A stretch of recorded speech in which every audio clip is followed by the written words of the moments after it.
The stars looked cold through the window of Mars Station. Tae Yang stood with his hands behind his back, watching the distant lights of Earth. He was a tall man with gray hair and tired eyes, 53 years old, commander of the experimental warship Thunder Soul. Tonight he felt every one of those years weighing on his shoulders. Behind him, the conference room buzzed with nervous energy. Representatives from Earth's government argued with alien visitors. The aliens called themselves the Galactic Council. They had arrived 3 weeks ago with a message humanity did not want to hear. Vethra, the council's main speaker, was a tall reptilian creature with dark green scales. He spoke in perfect English, though his accent made every word sound like a threat. He stood at the head of the table, looking down at the human diplomats like they were children. "Your species is classified as Tier 7, Vethra said. His voice echoed in the quiet room. "Barely above primitive level. You have 17 colony worlds. Impressive for such a young species. But you exist in space claimed by the Council. You must submit to our governance." President Kyung-soo sat at the opposite end of the table. He was 60 years old, a former ambassador who had spent his life building peace. His face remained calm, but Tae-yang could see the anger in his eyes. "We are a sovereign species," Kyung-soo said quietly. "We did not ask to join your council. We simply wish to be left alone." Vethra laughed. It was not a pleasant sound. "You do not understand how the galaxy works. The strong rule. The weak serve. These are the laws of nature. You will submit willingly or we will force your compliance. You have 48 hours to decide." The meeting ended badly. The council representatives left the station in their sleek ships. Tae-yang remained by the window watching them go. A soft footstep made him turn. Hae-won approached carrying a data tablet. She was 37, sharp-minded and careful. As chief intelligence officer, she saw patterns others missed. Her short black hair was pulled back and her expression was grim. "I decoded their private communications," she said without greeting. "They are not here to negotiate. They are here to conquer. The Council has marked our colonies for something they call pacification and integration. In their language, that means they will take everything we have built." Tae-yang closed his eyes. He had suspected as much. How long do we really have? 3 days, maybe 4. They are assembling a fleet just beyond our sensor range. 40 warships. They want to make an example of us. Show other species what happens when you refuse the Council. The door opened again. Ji-woo entered, still wearing her flight suit. She commanded the fighter wing aboard Thunder Soul, 32 years old, fearless, with a cybernetic left arm that she had gotten after a training accident. She moved with the confidence of someone who had looked death in the face and laughed. "My pilots are ready," she said. "Thunder Soul is ready. Just give the word." Tae-yang looked at both women. These were the people he trusted most in the universe. "The president will never authorize a first strike. He believes in peace." "Peace only works when both sides want it," Hae-won said softly. "The Council wants our worlds. They will take them whether we fight or not. The only question is whether we make them pay a price." Hours passed. Tae-yang was called to an emergency meeting with the president and his advisors. They gathered in a secure room deep inside Mars Station. The discussion went on for nearly a full day. Some advisors argued for surrender. Others wanted to evacuate the colonies and run deeper into space. A few brave souls suggested fighting, though they admitted the odds were terrible. Bora, Thunder Soul's chief engineer, gave a technical presentation. She was 29, brilliant, and completely devoted to her work. She explained what made Thunder Soul different from normal warships. "The resonance drive lets us phase shift through space," she said, pointing at diagrams that few people understood. "Council sensors cannot track us properly. Their weapons cannot target what they cannot predict. Our kinetic impactors hit harder than any energy weapon they use. We built Thunder Soul to fight enemies more advanced than us. The Council is advanced, but they follow old patterns. They expect everyone to fight like them." Tae-yang stood and presented his plan. "We cannot defeat 40 warships in a fair fight. So we will not fight fair. Thunder Soul will strike first, strike hard, and strike where they do not expect. We will target their command ships, create chaos, force them to retreat or negotiate from a position of weakness instead of strength." "You are talking about war," one advisor said. "War against a civilization that spans thousands of worlds." "No," Tae-yang replied. "I am talking about survival. The Council has already decided to attack us. We can wait and die or we can fight and maybe live. Those are the only choices." President Kyung-soo sat silent through most of the debate. He was a man of peace facing a decision no peaceful man should face. Finally, he spoke. I spent my entire life believing that violence is never the answer. I still believe that. But I also believe in protecting my people. The council is not offering us peace. They are offering us chains. I cannot accept that. I will not accept that. He looked directly at Taeyang. The weight of billions of lives hung between them. Make them tremble, Kyung-soo said quietly. Show them that humanity will not kneel. Taeyang nodded once. He left the meeting and returned to Thundersoul. The ship floated in space near Mars, a dark shape against the stars. It was 2 kilometers long, built from materials that could withstand incredible force. Its weapons were hidden behind armored panels. To look at it, you might think it was just a cargo hauler. That was intentional. The crew assembled in the main hangar.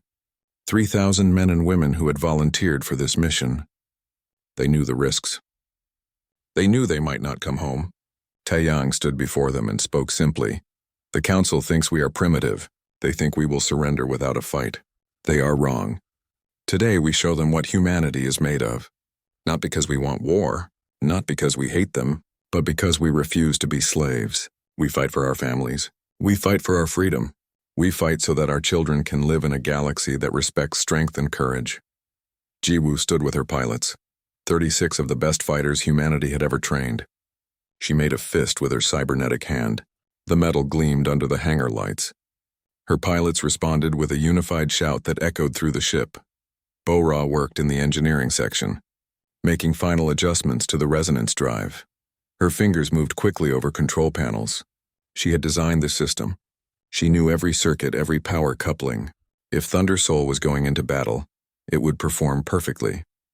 Hae-won studied the council fleet positions from her station on the bridge. 40 ships arranged in a sphere formation, standard defensive posture. They were confident. Too confident. She smiled grimly and fed the targeting data to the weapon systems. Thundersoul's engines powered up. The ship moved away from Mars, heading toward the edge of the solar system where the council fleet waited. Inside, every crew member was at their station. Ready. Waiting. Taeyang sat in the command chair, looking at the tactical display. His hands were steady. His voice was calm. All hands, this is the Admiral. We are about to make history. Remember your training.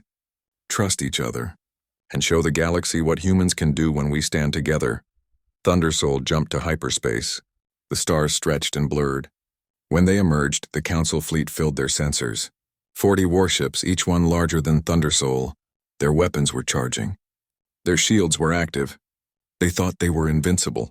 They were about to learn otherwise. Thundersoul dropped out of hyperspace 500,000 kilometers from the council fleet. The distance was enormous by normal standards, but not for the weapons this ship carried. On the bridge, every screen showed targets. 40 enemy warships hung in space like a wall of metal and death. Taeyang watched the tactical display with calm eyes. He had fought in training simulations 1,000 times. He had studied every battle in human history. But this was real. This was the moment that would decide whether humanity remained free or became slaves to an alien empire. The council fleet detected Thundersoul immediately. Their communications officer sent a standard warning. The message appeared on the bridge screen, translated automatically. The tone was dismissive, almost bored. Unidentified human vessel. You have entered a restricted military zone. Withdraw immediately or you will be destroyed. You have been warned. Hae-won spoke from her station. Their formation is standard defensive. Command ships in the center surrounded by heavy cruisers. Smaller vessels forming an outer perimeter. They are not expecting an attack. They think we came to surrender. Taeyang opened a channel to all council vessels. His voice was broadcast across every frequency, calm, clear, final. To all council vessels. You came to our home and threatened our people. You demanded our submission. We choose to stand and fight. This is your only warning. Withdraw now, or face consequences your commanders never prepared you for. You have 30 seconds to decide. On the council flagship, Warlord Thexel heard the message and laughed. He was a massive creature, covered in thick armor like skin. He had commanded fleets for 30 years. He had crushed rebellions across a dozen star systems. One small human ship did not frighten him. "Let them make their threats," he told his bridge crew. "We will vaporize them and move on to their colonies.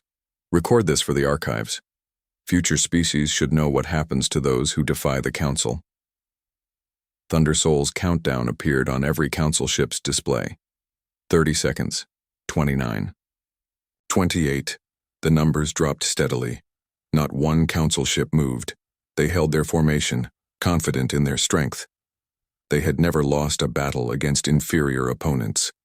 The counter reached 0. "Fire," Taeyang said quietly. Bora activated the resonance drive from engineering. The ship shuddered as quantum fields wrapped around its hull. To the Council sensors, Thundersoul suddenly appeared in 6 different locations simultaneously. Each phantom image looked completely real. Each one began launching weapons. The kinetic impactors fired from Thundersoul's main railguns. Tungsten rods, each one weighing 2 tons, accelerated to 95% of light speed. They crossed the distance in seconds. The Council point defense systems tried to respond, but they were designed to track energy beams, not solid projectiles moving at relativistic speeds. The first impacts were catastrophic. A Council command ship took 3 penetrators through its central hull. The kinetic energy transfer was immense. Metal vaporized. Systems exploded. The ship broke apart in a shower of debris and escaping atmosphere. 12 more vessels were hit in the first salvo. Most were crippled instantly. Some simply ceased to exist. On the Council flagship, alarms screamed. Officers shouted reports that made no sense. Warlord Thexel stared at his displays in disbelief. 30% of his fleet was destroyed or disabled. The battle had lasted 15 seconds. "Return fire," he roared. "All ships, concentrate on the human vessel." The Council fleet opened fire with everything they had. Energy beams lanced through space, targeting all 6 images of Thundersoul. But 5 of those images were quantum echoes, projections that had no physical substance. The beams passed through them harmlessly. The 6th image, the real Thundersoul, phased out of normal space just as the weapons converged on its position. The ship reappeared 80,000 kilometers away behind the Council formation. Another salvo of kinetic impactors launched. 3 more Council vessels exploded. The enemy fleet was now in complete disarray. They did not know which target was real. They did not know where the next attack would come from. They had never faced an enemy like this. Jiwoo launched from Thundersoul's hangar bay with her fighter squadron. 36 small craft, each one equipped with a miniature resonance core. They scattered across the battlefield like a swarm of angry insects. The Council sensors detected hundreds of targets as each fighter projected false images of itself. Her pilots moved with perfect coordination. They had trained together for 2 years. They knew each other's thoughts before words were spoken. Jiwoo led them straight toward the Council flagship, weaving through defensive fire that could not track their erratic movements. "Plant the charges," she ordered. Her voice was calm despite flying through a storm of weapons fire. "Make every shot count." Her fighters attached fusion mines to the hulls of Council capital ships.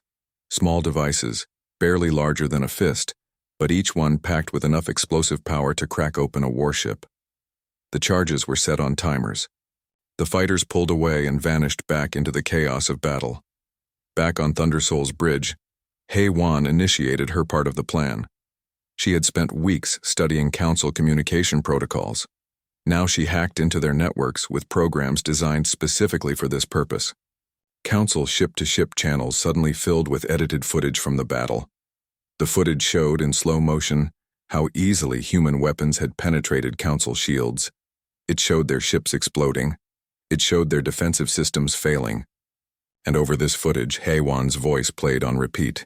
"Your shields cannot stop us. Your sensors cannot track us. Your commanders sent you to die against an enemy they do not understand.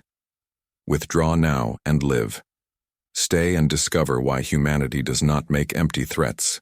The psychological impact was immediate.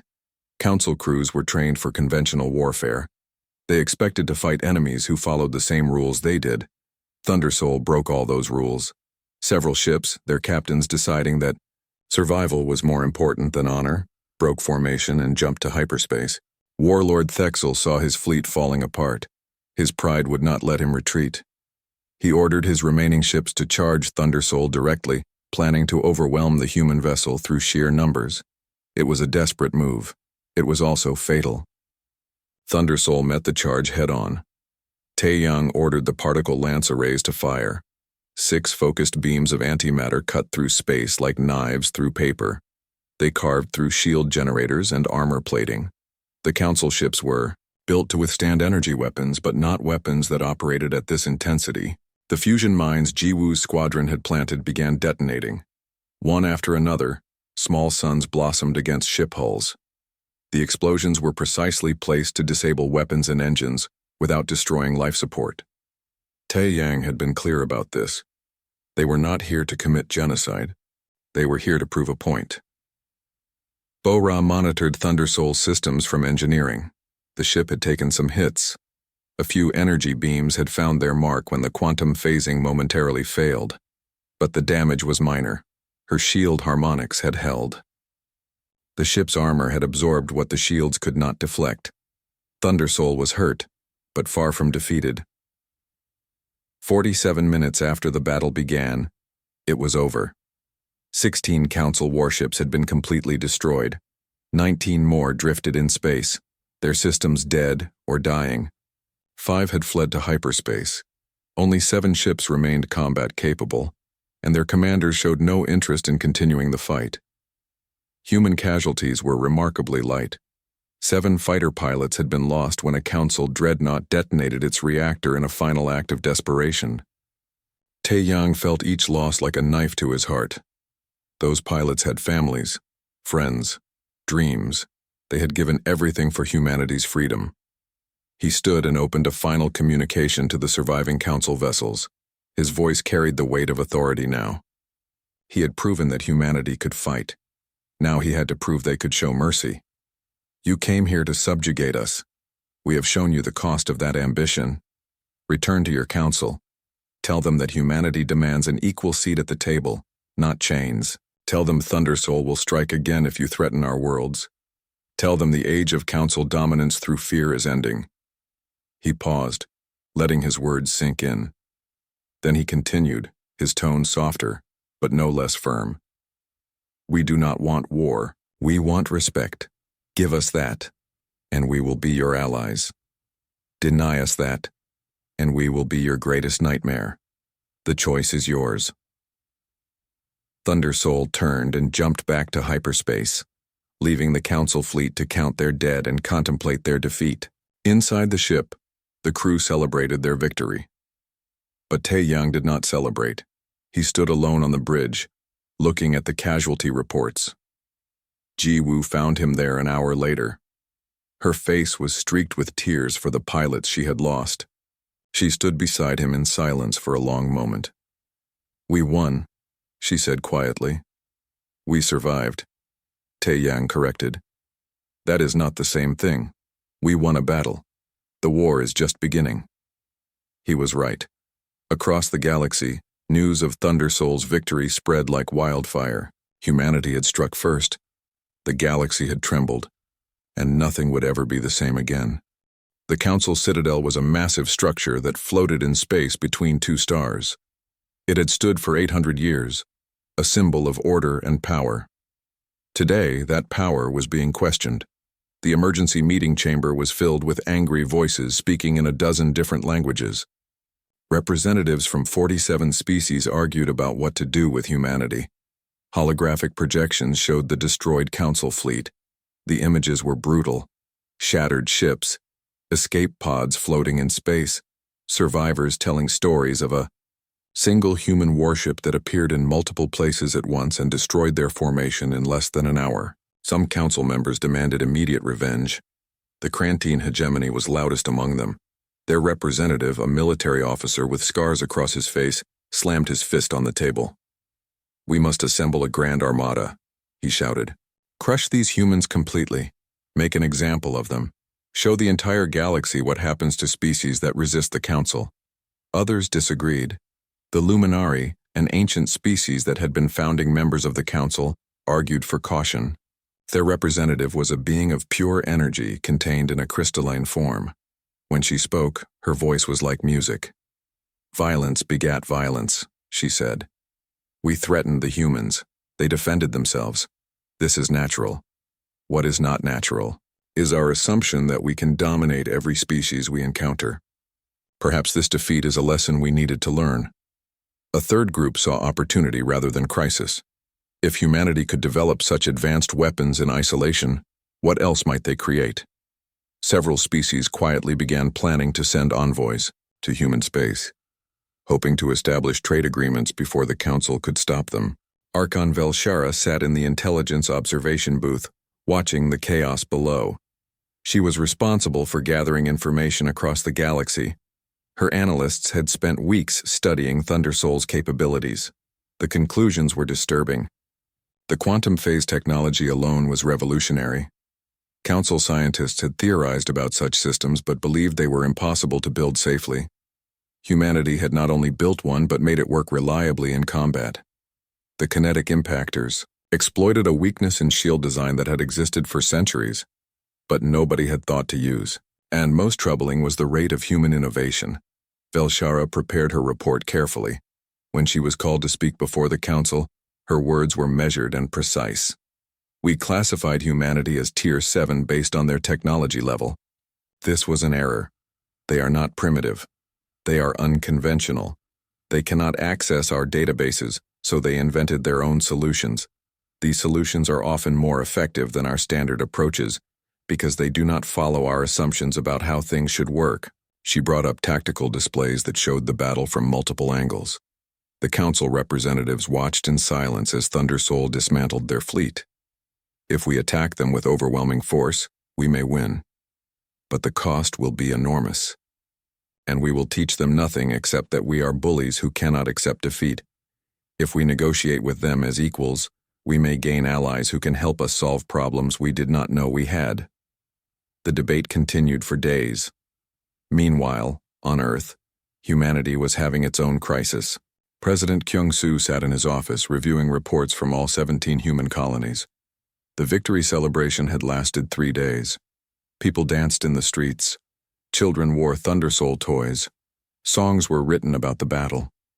But the president knew the celebration was premature. Taeyang stood before his desk looking tired. The admiral had not slept properly since returning from the battle.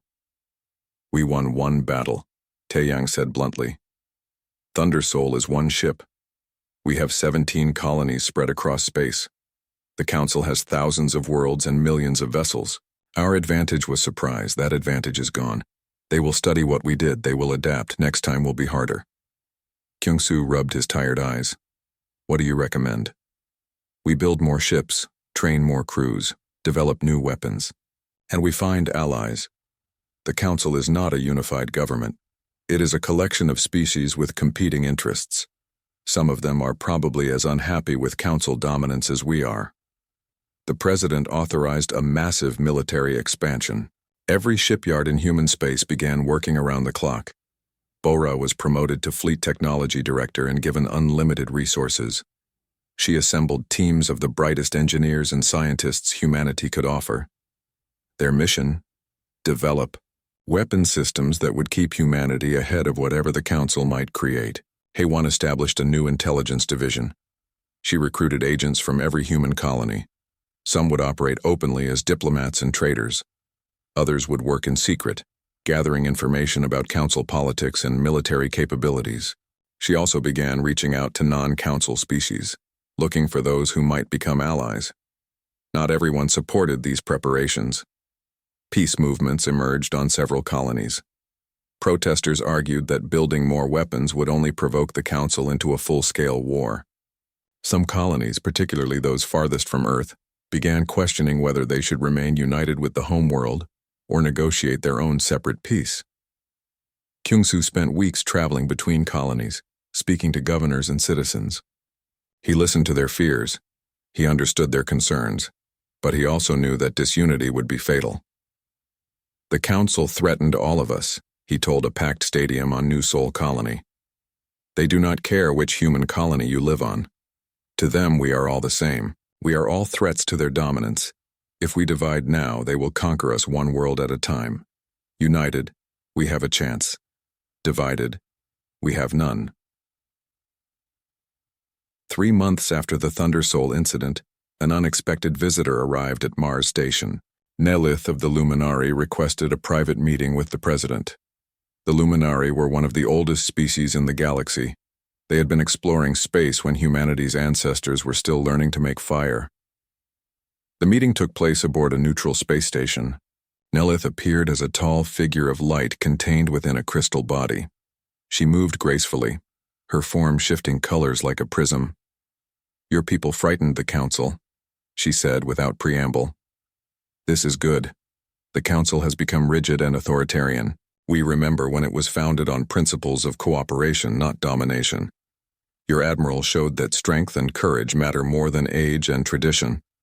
Kyung-Soo chose his words carefully. "We did not want to frighten anyone.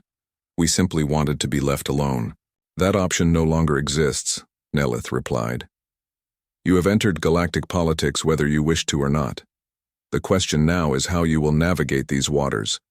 The Luminari offer you an alliance. We will sponsor your immediate admission to the Council as a Tier 3 species. In exchange, you will share certain technologies with us, and your military will consider defending Luminari interests in contested regions." Kyung-Soo was suspicious. Haewon had warned him that the Luminari had their own agenda. They wanted to reduce Krantine influence within the Council, and saw humanity as a useful counterbalance. But the offer also provided legitimacy and protection. He negotiated carefully. The final agreement, called the Treaty of Mars, was more balanced than Nelith's initial offer. Humanity would share technological knowledge in exchange for Council recognition. But humans would maintain complete control over their military and territory. Neither side would be required to fight in wars they did not support. The treaty was signed with representatives from 8 neutral council species as witnesses. News spread quickly across the galaxy. Humanity was no longer an isolated species clinging to a few worlds. They were a recognized power with allies. But this new status brought new dangers. The Krantine hegemony viewed humanity's rise as a threat. Warlord Thexel, disgraced by his defeat, plotted revenge. He could not attack humanity openly without violating council law. But there were other ways to wage war. Deep within council space, Velshara initiated a covert research program. She called it Prometheus. Its goal was to study humanity, not to destroy them, but to understand how they innovated so rapidly. She believed that if the council could learn to think like humans, they could remain relevant in a changing galaxy. The galaxy was changing. Old powers were being challenged, new alliances were forming, and at the center of it all, humanity stood ready to defend what they had won. Taeyang prepared his fleet for the conflicts he knew would come. Jiwoo trained her pilots for battles they could not yet imagine. Bora designed weapons that would make Thundersoul look primitive by comparison. The council had trembled once. Soon they would learn that Thundersoul was not a singular achievement. It was just the beginning of what humanity could accomplish when their survival was at stake. The peace lasted 6 months. Then the Shadow War began. New Busan Colony was a small mining settlement on the edge of human space. 3,000 people lived there, digging valuable minerals from asteroid fields. They were far from Earth, far from protection. That made them perfect targets. The attack came without warning. Raiders appeared from hyperspace, heavily armed and organized. They destroyed mining equipment, set fire to storage facilities, and took 50 colonists hostage. By the time Jiwoo arrived with her fighter squadron, the raiders were gone. But they left evidence. Jiwoo walked through the burned settlement, her cybernetic hand clenched into a fist. The weapon signatures were wrong for common pirates. Too advanced, too military. Her technicians analyzed the blast patterns and reached an uncomfortable conclusion. "These weapons are Krantine manufacture," she reported to Taeyang. "Recent models. They barely tried to hide the origin, and the survivors said the raiders spoke about teaching humans their place." Haewon began tracing the raiders back through space. She was good at finding patterns others missed. Financial networks, supply chains, communication records. Within 2 weeks, she had mapped the entire operation. She presented her findings to President Kyung-Soo in a secure briefing room. Her evidence was displayed on multiple screens. Shell corporations, arms dealers, money transfers that all led back to Crantine military contractors. This is not random piracy, she explained. This is coordinated warfare using assets the Crantine can deny responsibility for.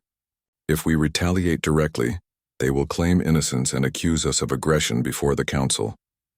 If we do nothing, the attacks will escalate. Taeyang proposed a solution.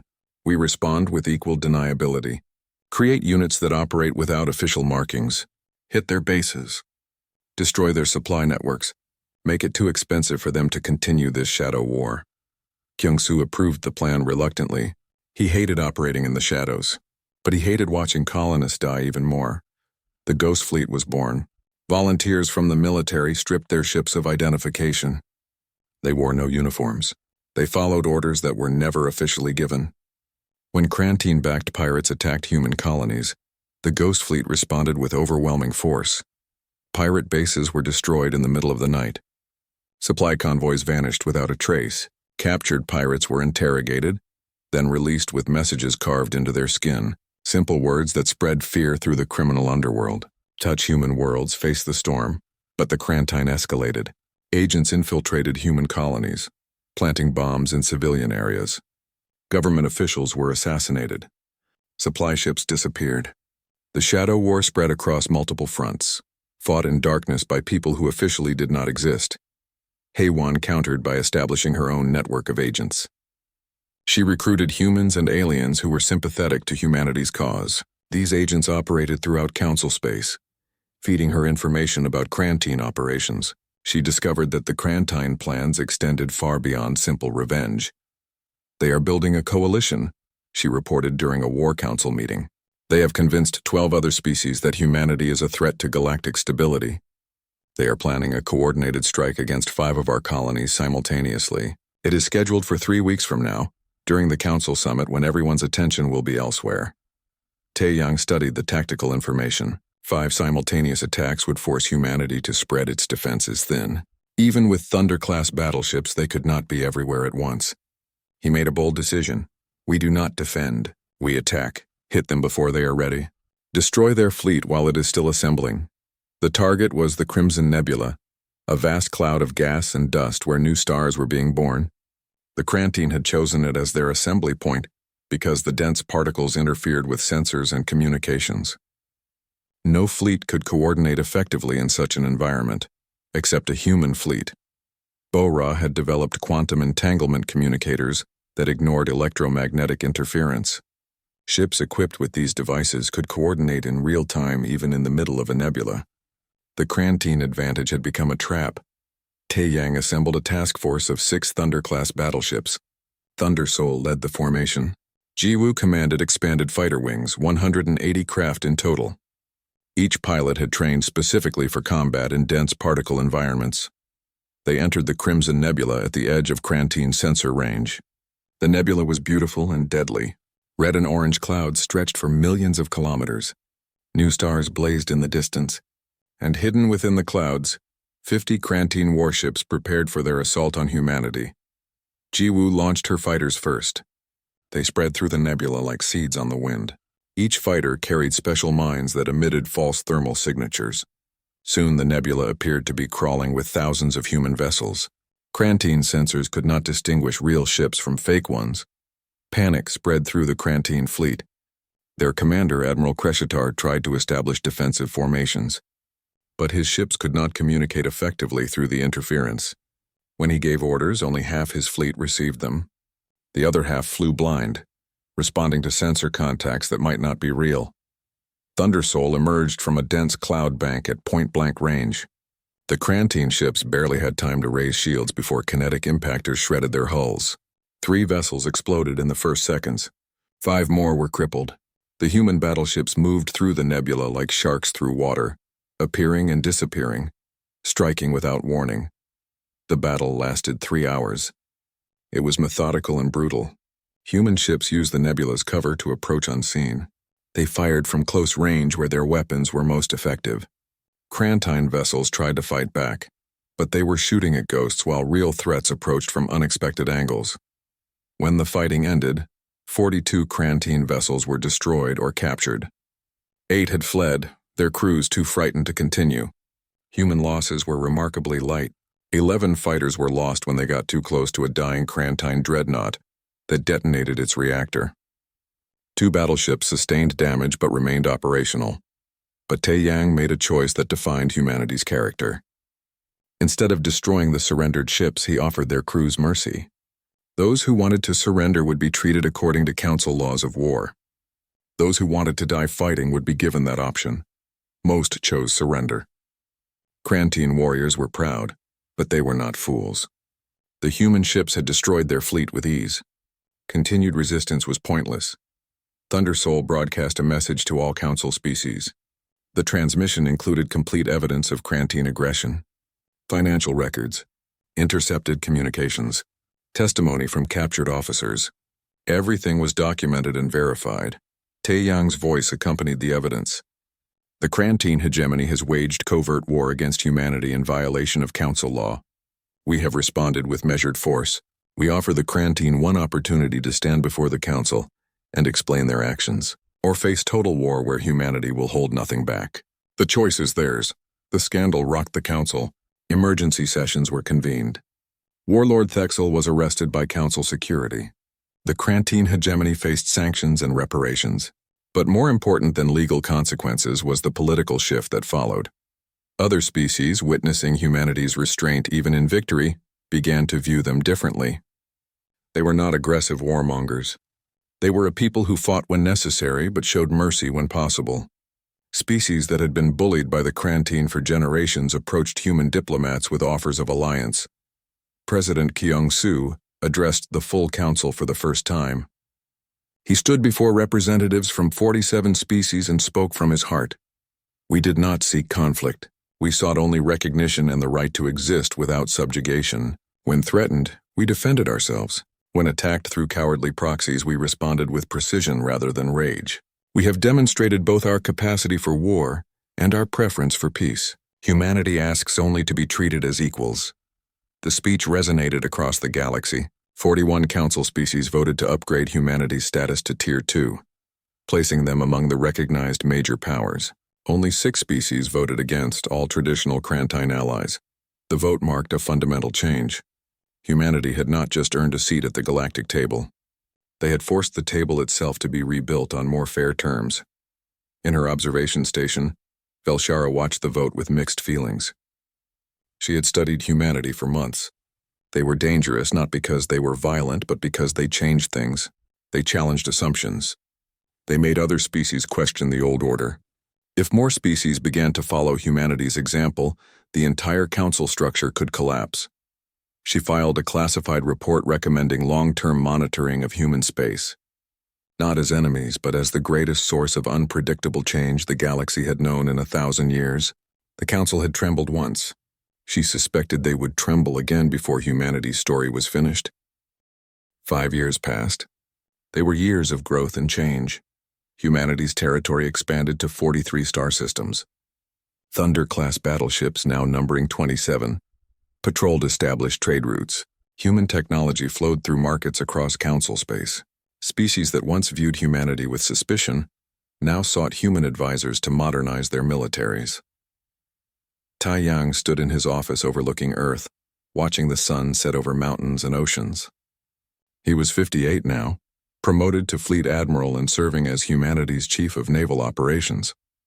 The job had aged him. Silver streaked his hair. Lines marked his face. But there was satisfaction in his tired eyes. Humanity was not just surviving in the galactic community. They were thriving. His doctrine of striking first and striking hard had been studied at military academies across 36 species. Young officers from half the council trained alongside human marines, learning tactics that emphasized speed, unpredictability, and decisive action. HFY had built an intelligence network that rivaled the council's own.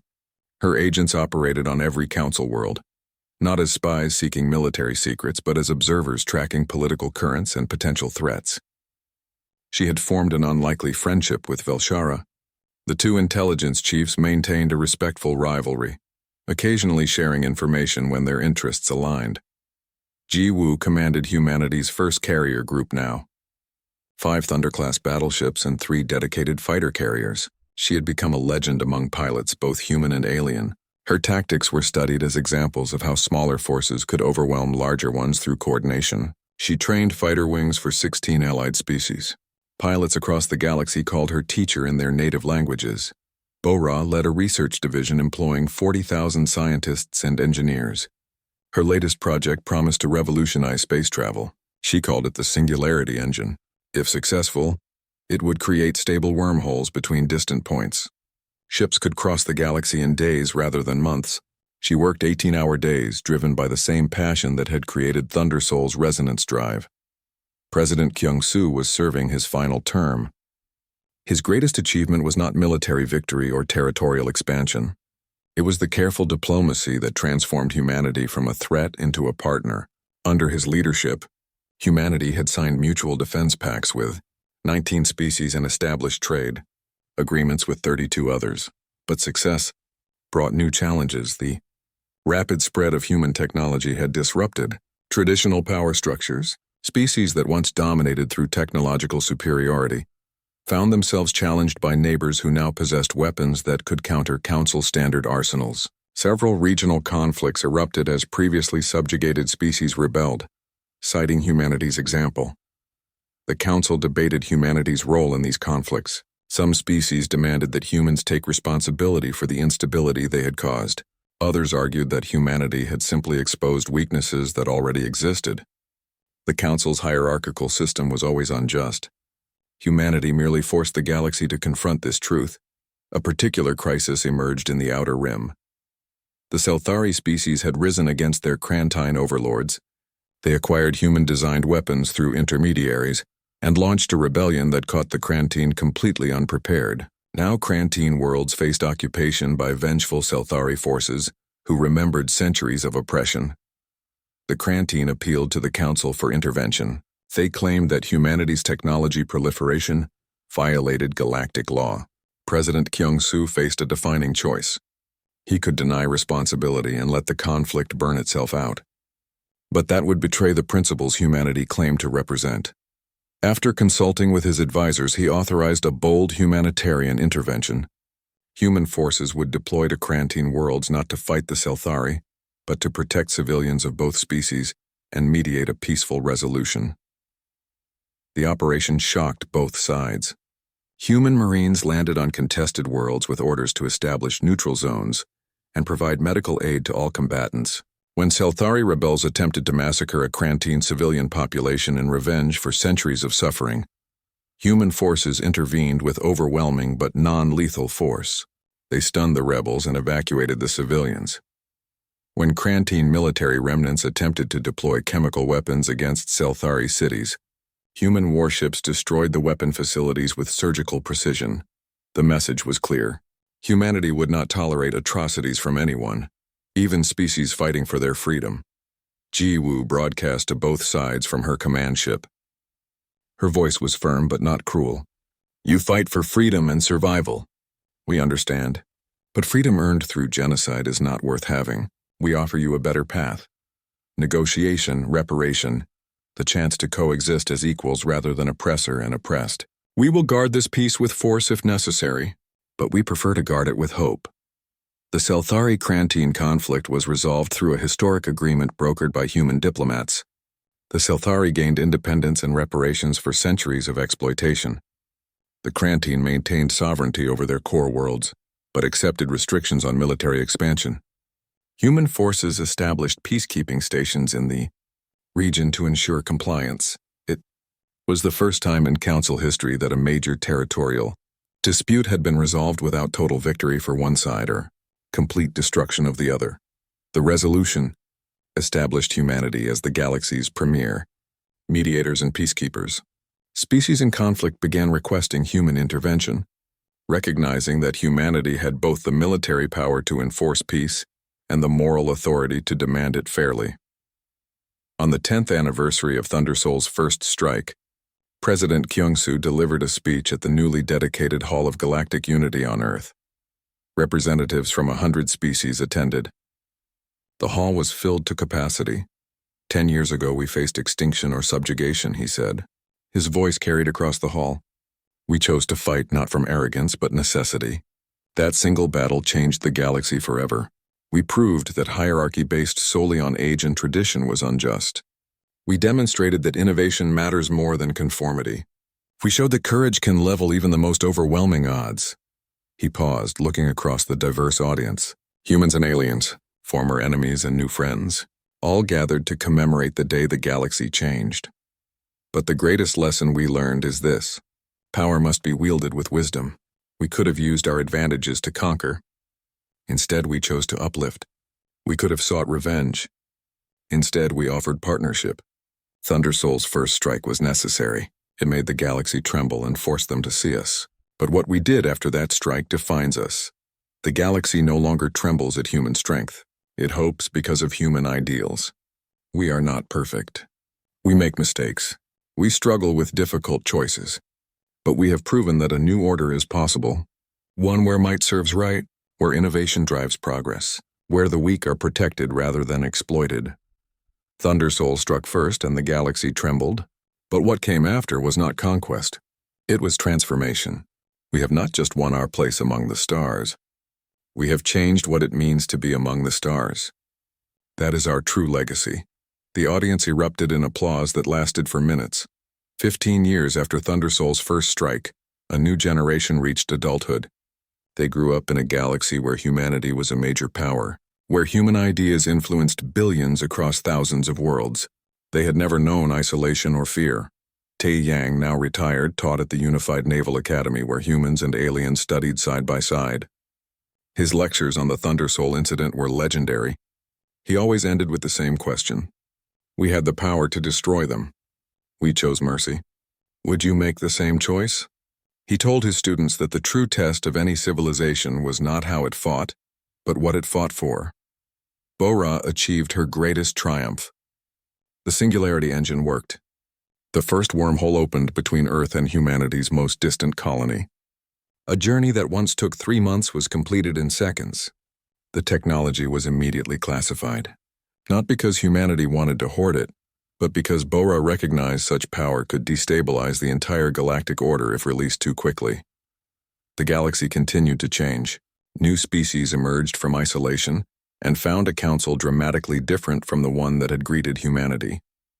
Old hierarchies had been reformed. Species were judged by their contributions rather than their age. Innovation was encouraged rather than suppressed, and at the center of these changes humanity remained. Not as conquerors or overlords, but as the catalyst that forced the galaxy to question its assumptions and evolve.